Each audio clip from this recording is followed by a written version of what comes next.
السلام علیکم ناظرین و حاضرین، اس آڈیو میں ہم تاریخ پاکستان کے متنازع ادوار کی کتاب کا ایک مضمون پیش کر رہے ہیں۔ یہ کتاب مخدوم ٹیپو سلمان صاحب نے 2017 میں فکشن ہاؤس سے شائع کروائی۔ چھوڑیے یوسف گم گشتہ کی کیا بات کریں، چھوڑیے یوسف گم گشتہ کی کیا بات کریں، شدت شوق زلیخا نہ تجھے ہے نہ مجھے۔ نظریہ پاکستان اور نظریہ اسرائیل۔ 1930 کی دہائی میں جب مسلم لیگ نے تقسیم ہند اور قیام پاکستان کا مطالبہ پرزور طور پر کرنا شروع کر دیا تو یہ بھی سوچا کہ امت مسلمہ کو بھی اس کار خیر میں شامل کیا جائے تاکہ تمام دنیا کے مسلمان غیر مسلموں سے مطالبہ کریں کہ سرزمین ہندوستان میں بسنے والے مسلمان اپنے علیحدہ دین کی وجہ سے علیحدہ قوم ہیں، لہٰذا انہیں ہندوستان کا بٹوارہ کر کے ایک علیحدہ ملک پاکستان دیا جائے۔ چنانچہ جب 1938 میں مصر کے شہر قاہرہ میں فلسطین کانفرنس منعقد ہوئی تو مسلم لیگ کی جانب سے چودھری خلیق الزماں نے اس میں شرکت کی۔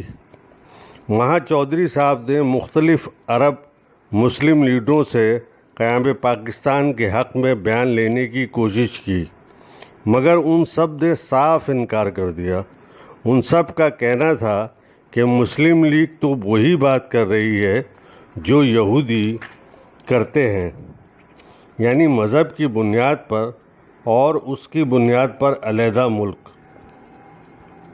یعنی مذہب کی بنیاد پر قومیت اور اسی کی بنیاد پر علیحدہ ملک۔ ان کے مطابق قیام پاکستان کی حمایت کرنے کا صاف مطلب قیام اسرائیل کی حمایت کرنا تھا۔ اسرائیل جسے ترکی نے 1950 میں اور مصر نے 1979 میں تسلیم کر لیا تھا، 1947 میں پاکستان کی طرح انگریز کے زیر تسلط ایک علاقہ تھا۔ اس زمانے میں ہندوستان میں مسلمان اور فلسطین میں یہودی انگریز سے مطالبہ کر رہے تھے کہ اپنے اپنے علاقے میں وہ مذہب کی بنیاد پر علیحدہ اقوام ہیں، لہٰذا جب انگریز علاقہ چھوڑ کر جائے تو انہیں ان کے علیحدہ ممالک یعنی پاکستان اور اسرائیل دے کر جائے۔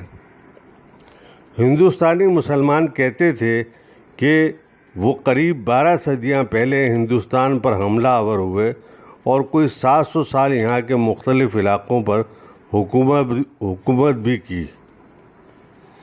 ہندوستان میں ان کے رہائشی اور حکومتی علاقے ان کی ملکیت ہو چکے ہیں جو ان کو دے دیے جائے، کیونکہ غیر مذہب اقوام کے ساتھ رہ کر ان کا دھرم بھرشٹ ہو جانے کا خدشہ ہے۔ دوسری طرف یہودیوں کا کہنا تھا کہ ان کے آبا یعنی حضرت ابراہیم علیہ السلام عراق میں رہتے تھے۔ آسمانی کتاب توریت کے مطابق خدا نے انہیں فلسطین لا کر بسایا اور یہ ملک قیامت تک کے لیے یہودیوں کو عطا کر دیا، لہٰذا پچھلے 4000 سال سے یہ ملک خدائی تحفے کے طور پر ان کے پاس ہے، اور اس پر لگ بھگ 600 سال ان کے پیغمبروں نے، جن میں حضرت داؤد علیہ السلام، حضرت سلیمان علیہ السلام بھی شامل ہیں، حکومت کی۔ اس کے بعد یہ علاقہ مختلف اقوام کے زیر حکومت آتا رہا، مگر یہودی مسلسل یہاں بستے رہے، لہٰذا یہ ان کا ملک ہے۔ اور اب جب کہ انگریز یہاں سے جا رہا ہے تو وہ ان کا ملک ان کے حوالے کر کے جائے۔ مذہبی بنیادوں پر پاکستان کے قیام کے بعد یہودیوں نے مذہبی بنیادوں پر اسرائیل کے قیام کی تحریک پر زور دینا شروع کر دیا۔